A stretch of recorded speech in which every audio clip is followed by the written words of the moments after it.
তাহান্ত বিনাই নাই নাই নাই আমাৰ পৰম গুৰু। জয় গুৰু শংকৰ। ইৰাম প্ৰথম স্কন্ধৰ পৰা দ্বাদশ পৰ্যন্তে সংক্ষেপ কৰিয়াই উধাৰিয়া তাৰ সাৰ শংকৰে ৰচিলা কৃষ্ণ চৰিত্ৰ পয়াৰ।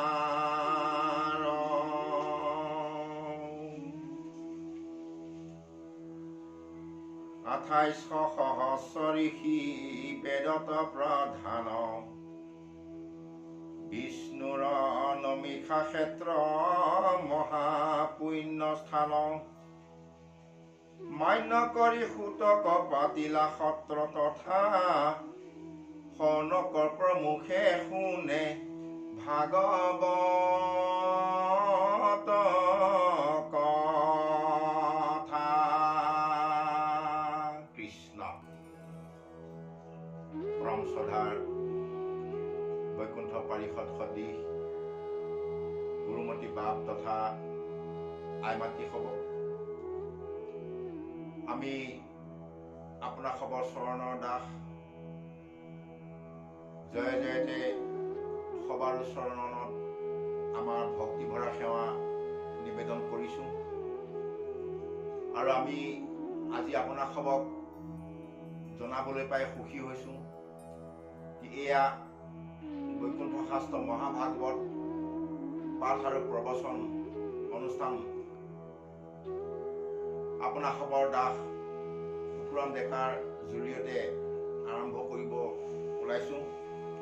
আজি এয়া প্ৰথমটি ভিডিঅ'। এই প্ৰথমটি ভিডিঅ'তে আমি আৰম্ভ কৰিছোঁ খুব সৌনক সংবাদ। আৰু বৈকুণ্ঠ শাস্ত্ৰ মহাভাগৱতৰ সুখ সৌনক সংবাদৰ পদৰ মাধ্যমে ব্যাখ্যা কৰিবলৈ আগবঢ়াৰ আগতেই আমি আপোনাৰ খবক অকণমান এয়া বৈকুণ্ঠ শাস্ত্ৰ মহাভাগৱত প্ৰভু ভগৱন্তৰ নিজ মুখৰ বাক্য আৰু ইয়াৰ প্ৰস্তাৱনা হিচাপে, অৰ্থাৎ যেনেকৈ আমাৰ ভাৰতীয় সংবিধানত আছে, সংবিধানৰ দফাসমূহ আৰম্ভ হোৱা আগতেই প্ৰিয়ম্বল বুলি পেলাই এটা বিষয় আছে, ছাবজেক্ট আছে, কাৰ্যসূচী আছে। আৰু সেই প্ৰিয়ম্বল মানে হ'ল প্ৰস্তাৱনা, অৰ্থাৎ আৰম্ভণি। আৰু সেই আৰম্ভণি অৰ্থাৎ বৈকুণ্ঠ শাস্ত্ৰ মহাভাগৱত শাস্ত্ৰ আৰম্ভৰ মূল উদ্দেশ্য, কাৰণ আৰু লক্ষ্য আৰু উদ্দেশ্য, এই বিষয়খিনিয়ে হ'ল প্ৰিয়ম্বল বা প্ৰস্তাৱনা বুলি কোৱা যায়। এতিয়া এই বৈকুণ্ঠ শাস্ত্ৰ মহাভাগৱত কেনেকৈ কিয় প্ৰভু ভগৱন্তইনো ব্ৰহ্মাক প্ৰদান কৰিব লগা হৈছিল। দশম স্কন্ধত এটা পদ আছে, সোণাৰ তত্ৰভেদ কল্পতৰু ভৈলা বেদ তাৰ ফল মহাভাগৱত নাছিলে ক সীতাচাল স্বৰ্গমৈত পাতালত পাইলা ব্ৰহ্মা পদ্ম কল্পত। অৰ্থাৎ এয়া বৈকুণ্ঠ শাস্ত্ৰ মহাভাগৱত স্বৰ্গ মৈত্য পাতাল তিনিওতলিকত নাছিল। আৰু কি বুলি কৈছে, প্ৰভু ভগৱন্তই কৃপা কৰি ব্ৰহ্মাক প্ৰদান কৰিছিল। কেনেকৈ কৰিছিল? 4 শ্লোকত। কি কি? জ্ঞান, বিজ্ঞান, তদং, ৰহস্য। এই 4 শ্লোকত ব্ৰহ্মাক প্ৰদান কৰিছিল। তাৰ পিছত পদনাত আছে, ব্ৰহ্মা দিলা নাৰদত ইটো বৰা ৰহস্যক নাৰদে ব্যাসতে আনি দিলা তিলেকো নগৈলে ভাগি ইডালে সিডালে লাগি শুকমুখে ভূমিত পৰিলা। অৰ্থাৎ যেতিয়া সপ্তদ্বীপা পৃথিৱীৰ ৰজা পাণ্ডৱৰ নাতি অভিমন্যু পুত্ৰ পৰীক্ষিত ৰজাই অভিশপ্ত হৈছিল। কেনেকৈ হৈছিল? যেতিয়া পৰীক্ষিত মৃগয়া কৰিবলৈ গৈছিল বনত। পানী পিয়াহত হাবাদি খাই পানী বিচাৰি ফুৰোঁতে শ্ৰমিক মুনি আশ্ৰমত গৈ শ্ৰমিক মুনি ধ্যানস্থ অৱস্থাত অৰ্থাৎ ভগৱন্তৰ ধ্যানত লীন হৈ থাকোঁতেই পৰীক্ষিত ৰজা গৈ উপস্থিত হৈ সেই শ্ৰমিক মুনিৰ পৰা পানী বিচাৰিছিল। আৰু ধ্যানস্থ অৱস্থাত অৰ্থাৎ ভগৱন্তৰ লগত সংযোগ হৈ থকা হেতুকে শ্ৰমিক মুনিয়ে পৰীক্ষিতক পানীটো দিব নোৱাৰিলে, একো সমিধান বা উত্তৰো দিব পৰা নাছিল। সেইটোতে পৰীক্ষিত ৰজাই খং উঠি ওচৰতে এটা মৰা সাপ আছিল, সেই মৰা সাপটো শ্ৰমিক মুনিৰ ডিঙিত মেৰিয়াই থৈ গুচি আহিল। তাৰপিছতে শ্ৰমিক মুনিৰ পুত্ৰ শিংগী মুনিয়ে যেতিয়া খবৰটো পায়, তেতিয়া তেওঁ সেই খবৰ পোৱা জেগাৰ পৰাই তাৰ পৰাই তেওঁ পৰীক্ষিত ৰজাক অভিশপ্ত কৰিছিল, অৰ্থাৎ অভিশাপ দিছিল। কি বুলি দিছিল? যে মোৰ পিতাই যোনেই এনেভাৱে অপমান কৰিছে সেইজনক 7 দিনৰ ভিতৰত তক্ষকে দংশন কৰি মাৰক বুলি শ্ৰমিক মুনিৰ পুত্ৰ শিংগী মুনিয়ে অভিশাপ দিছিল। আৰু সেই অভিশাপ আহি শ্ৰমিক মুনিয়ে পিতৃক দেখা পায়, পিতৃ ডিঙিৰ পৰা সাপটো আঁতৰাই দি পিতাকক সেৱা শুশ্ৰূষা কৰি যেতিয়া পিতাক ধ্যানৰ পৰা ধ্যান ভংগ কৰি সুস্থ শৰীৰলৈ আহে, সেই তেতিয়া শ্ৰমিক মুনিয়ে গোটেই বিতন্তাখিনি কৈছিল যে এনেভাৱে পৰীক্ষিত ৰজাই আহি তোমাক এনেভাৱে অপমান কৰিছিল, আৰু তাৰ বিনিময়ত মই তেওঁক অভিশাপ দিলো যে 7 দিনৰ ভিতৰত তক্ষকে দংশন কৰি মাৰিব। আৰু এই কথাটো শুনি ভকতে অৰ্থাৎ শ্ৰমিক মুনি ভকত আছিল, ভগৱন্তৰ একান্ত ভকত, আৰু পুতেকক যথেষ্টখিনি গালি খপনি পাৰি শ্ৰমিক মুনিয়ে নিজেই আহি পৰীক্ষিতক খবৰ দিছিল যে হে মহাৰাজ, মোৰ পুত্ৰই আপোনাক 7 দিনৰ ভিতৰত তক্ষকে দংশন কৰিবৰ কাৰণে অভিশাপ দিছে, আৰু এই অভিশাপৰ পৰা পৰিত্ৰাণ পাবৰ কাৰণে আপুনি তাৰ ব্যৱস্থা কি কৰে কৰক বুলি যেতিয়া শ্ৰমিক মুনিয়ে আহি খবৰ দিয়ে, লগে লগে পৰীক্ষিত ৰজাই সেই অভিশাপৰ পৰা ৰক্ষা পাবৰ কাৰণে পৰিত্ৰাণ পাবৰ কাৰণে কোনো ব্যৱস্থা নকৰি মন্ত্ৰ তন্ত্ৰ পুলিচ মিলিটাৰী প্ৰশাসন, কিয়নো পৰীক্ষিতৰ ওচৰত কোনো কম নাছিল সেইসমূহ। কিয় কম নাছিল? যিহেতু পৰীক্ষিত সপ্তদ্বীপা পৃথিৱীৰ ৰজা, পাণ্ডৱৰ নাতি আৰু অভিমন্যুৰ পুত্ৰ, গতিকে তেওঁৰ ওচৰত কোনো সা সম্পত্তি ব্যৱস্থা কোনো কম নাই।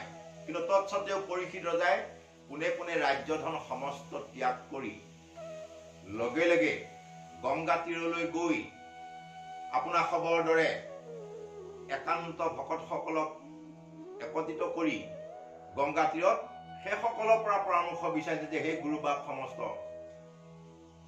যিহেতু মোৰ 7 দিনৰ ভিতৰত মৃত্যু অনিবাৰ্য, গতিকে মইনো এতিয়া কি ধৰ্মৰ আচৰণ কৰিলে 7 দিনৰ ভিতৰত গতি পাম,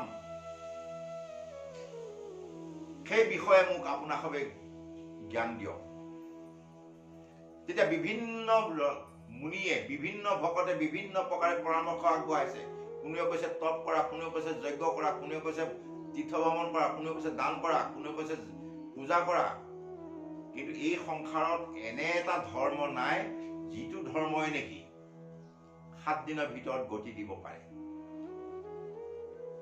সেহান্তত পৰীক্ষিতে পতিয়ন নোযোৱা হেতুকে সেহান্তত শুকদেৱৰ আগমন হৈছিল, আৰু সেই শুকদেৱে পৰীক্ষিতক আহি নিৰ্ভয় দিছিল যে হেৰা পৰীক্ষিত, তুমি কিয় চিন্তা কৰিছা? এই সংসাৰত এনে এটা ধৰ্ম আছে যিটো ধৰ্ম নেকি আচৰণ কৰিলে জীৱই অৰ্থাৎ মনুষ্যই 7 দিন নালাগে, 2 দণ্ড লগভগ 47 মিনিট মান হয়, 2 দণ্ডতো গতি পাব পাৰে। এনেভাৱে নিৰ্ভয় দি সেই তেতিয়া গংগা তীৰত 60 সহস্ৰ ঋষিৰ সন্মুখত শুকদেৱে ভাগৱত শুনাইছিল। সেই তাকেই কৈছে ইয়াত কি বুলি ক'লে যে শৌনক প্ৰমুখে শুনে ভাগৱতৰ কথা। এতিয়া এই ভাগৱত যিখিনি নেকি গংগা তীৰত 60 সহস্ৰ ঋষিৰ আগত শুকদেৱে পৰীক্ষিতৰ আগত শুনাইছিল, পুনৰ আকৌ 1000 বছৰৰ পাছত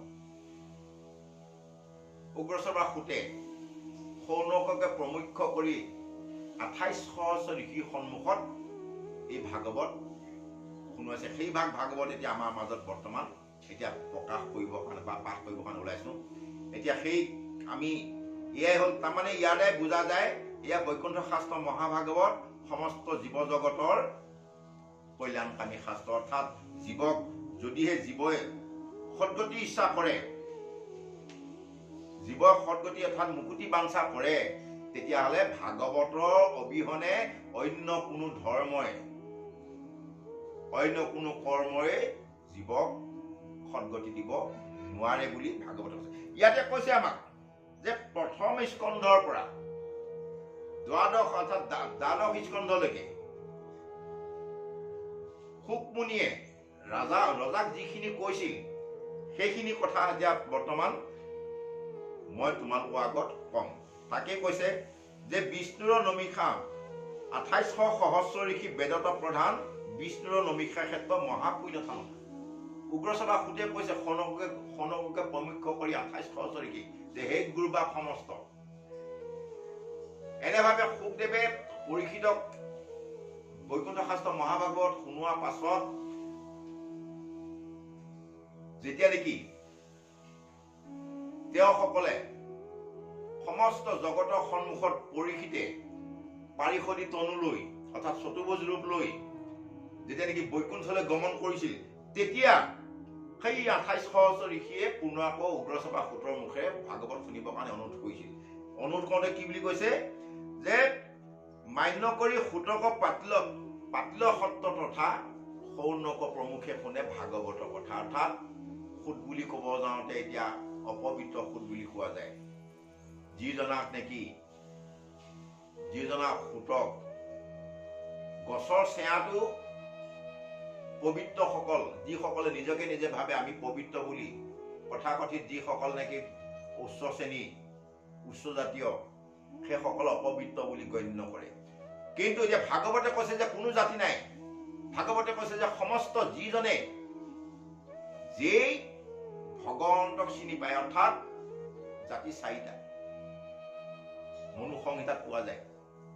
জাতি 4টা, 4 জাতি দেখুৱাইছে আমাক, শুদ্ৰ, বৈশ্য, ক্ষত্ৰিয়, ব্ৰাহ্মণ, এই 4 জাতি। আৰু সেই 4 জাতি কেনেকৈ দেখুৱাইছে?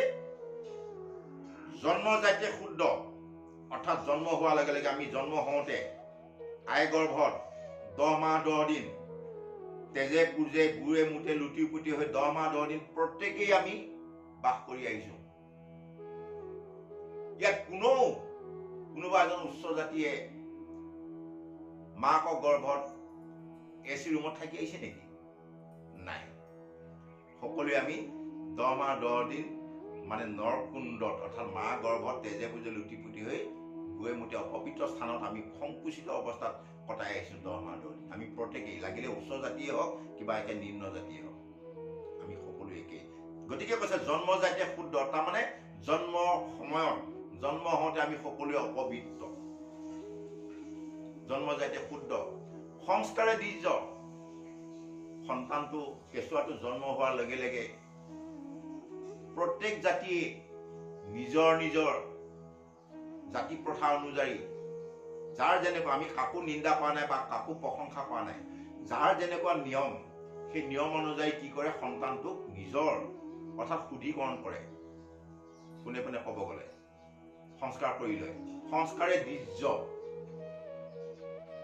তাৰপিছতে কি হয়, 5 বছৰ 6 বছৰ 4 বছৰ হোৱাৰ লগে লগে স্কুল কলেজত যায় বা গুৰুকুলত যায়। গুৰুকুলত গৈ এনেভাৱে শাস্ত্ৰ ভাগৱত ধৰি বিভিন্ন পুথি পাজি অধ্যয়ন কৰে। সেই তেতিয়া কি বুলি কৈছে, বেদ অধ্যয়নে বিপ্ৰ। 3 নম্বৰ জাতি, বিপ্ৰ জাতিটো হ'ল 3 নম্বৰ। একেবাৰে শেহত কৈছে ব্ৰহ্ম চিনন্তিহে ব্ৰাহ্মণ, অৰ্থাৎ যিজনাই এই সমস্ত কৰ্ম কৰি কৰি ভগৱন্ত প্ৰভুক চিনি পাইছে, অৰ্থাৎ ভগৱন্ত প্ৰভুক মোৰ বুলি ধৰিছে, সেইজনকহে ব্ৰাহ্মণ বুলি কোৱা যায়। আমাক 4 জাতি, আমাক শাস্ত্ৰই মনু সংহিতাত আৰু ভাগৱতীয় পিছলৈ ক'বগৈ এনেভাৱেই দেখুৱাইছে। গতিকে এতিয়া সেই তেনেকে এতিয়া এই ভাৱে চাব গ'লে ইয়াত কৈছে যে মান্য কৰি সূতক পাতিলা সত্ৰ তথা সৌনক প্ৰমুখে শুনে ভাগৱতৰ কথা। অৰ্থাৎ সৌনক এই কি বুলি কয়, সূত, উগ্ৰসভা সূত, অপবিত্ৰ সূত, তেওঁকহে গুৰু গাদি দিছে। অৰ্থাৎ ক'ত বহুৱাইছে? সত্ৰাধিকাৰ স্থানত তেওঁক অধিষ্ঠিত কৰাই তেওঁৰ মুখেৰে সমস্ত ঋষিমুনিসকলে 28 সহস্ৰ ঋষিমুনিয়ে ভাগৱত শুনাইছে আৰু এতিয়া আমাৰ মাজতো সেই ভাগৱতে প্ৰচাৰ হ'বলৈ অৰ্থাৎ গৈ আছে।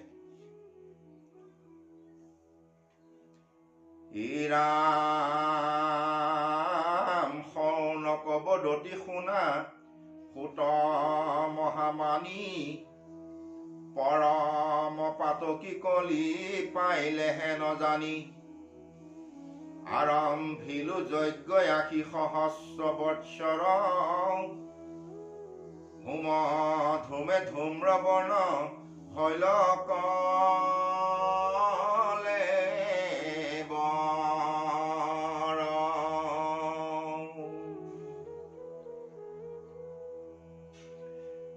যিটো কৰ্ম কৰো আত নাহিকে বিশ্বাস আপোনাৰ আয়ুক কৰিলো বেথে নাশ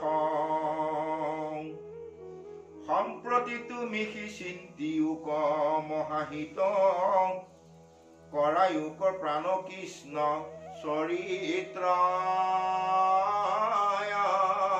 অমৃত।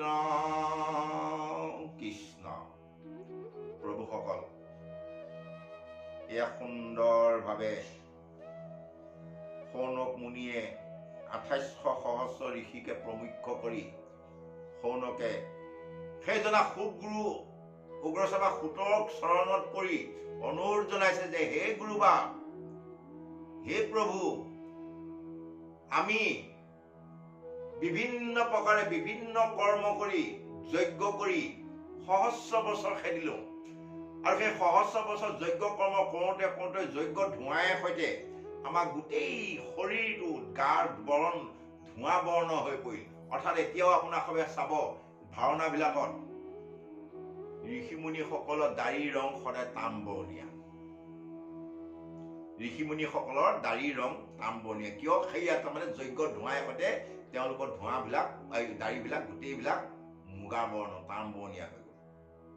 গতিকে ইয়াত কৈছে যে সহস্ৰ বছৰ যিটো কৰ্ম কৰোৱাটো নাহিকে বিশ্বাস আপোনাৰ আয়ুক কৰিলো বেথে নাশ। হে প্ৰভুসকল, ইয়াৰ দ্বাৰাই বুজাইছে, পৰ্জনা দ্বাৰাই আমাক ক'ব বিচাৰিছে ভাগৱত শাস্ত্ৰই যে আমি এক প্ৰভু ভগৱন্তৰ কৰ্ম অবিহনে বাকী যিমানবিলাক কৰ্ম কৰিছোঁ সেই কৰ্মত আমাৰ বহু মূল্যৱান আয়ুষপণ পৰমায়ুষ যাক নেকি পোৱা যায়, পৰমায়ু আমি ধ্বংস কৰি আছো। একমাত্ৰ ভগৱন্তৰ কৰ্মখিনিতে আমি প্ৰকৃততে আমাৰ আয়ুষকণ সৎকৰ্ম ব্যৱহাৰ কৰিছো। তাৰপিছতে আমাক কৈছে যে যি কৰ্ম কৰো যে সহস্ৰ বছৰ হোম যজ্ঞ কৰি বিভিন্ন ধৰণৰ কষ্ট কৰিলো, কোনো কামত নাহিল। এতিয়া কৈছে যে আপুনি আমাক কুশল চিন্তা কৰি, আমাক কল্যাণ চিন্তা কৰি, আমাক সমস্ত জীৱ জগতৰ কল্যাণৰ হেতুকে আপুনি যিভাগ ভাগৱত নেকি সুখদেৱে পৰীক্ষিতক শ্ৰৱণ শুনোৱাইছিল সেই ভাগৱত ভাগ আমাক পুনৰ আপুনি আকৌ শুনোৱা। এতিয়া সেই প্ৰভুসকলে 28 সহস্ৰ ধেমালি নহয়, 28 লাখ ঋষিৰ মাজত মহা বেদজ্ঞ পণ্ডিত শৌনক মুনিকে আদি কৰি সমস্ত সমূহ উপস্থিত আছে। তাত কাৰ মুখেৰে ভাগৱত শুনিবৰ কাৰণে ইচ্ছা প্ৰকাশ কৰিছে? উগ্ৰসভাৰ সূত্ৰৰ মুখেৰে, অপবিত্ৰ সূত্ৰৰ মুখেৰে। তাৰমানে আমি যদি নিজকে নিজে জাতি গৌৰৱ, ধন গৌৰৱ, বংশ গৌৰৱ, ৰূপ গৌৰৱ, জ্ঞানী গৌৰৱ যদি কৰো, তেতিয়াহ'লে এই সকলৰ দৰে আমাৰো অৱস্থা। গতিকে আমি এইসমূহ বাদ কৰি একমাত্ৰ প্ৰভু ভগৱন্তৰ চৰণত চিন্তা কৰি, যেনেকৈ এতিয়া আমাক গুৰুজনে লিখিছে, হৰিচৰণত শৰণ ললো এই হৰি নাৰায়ণ, মানৱী জনম সফল কৰিলো এই হৰি নাৰায়ণ। এনেভাৱে আমাক গুৰুজনে সম্পূৰ্ণভাৱে দেখুৱাইছে। আৰু এই গুৰুজনা এই বাণীৰ জৰিয়তে আমি আজি আমাৰ ভিডিঅ'টি ইমানতে বিৰাম দিব ওলাইছোঁ। আৰু বিৰাম দিব যাওঁতে আমাৰ ব্যাখ্যা প্ৰসংগত বা পাঠ প্ৰসংগতে হৈ যোৱা ভুল ত্ৰুটি মাৰ্জনা বিচাৰি আপোনাক সবাৰ চৰণত আমি সেৱা জনাই আমি আজিলৈ আমাৰ এই অনুষ্ঠানটি সামৰিব বিচাৰিছোঁ। কৃষ্ণ কৃষ্ণ।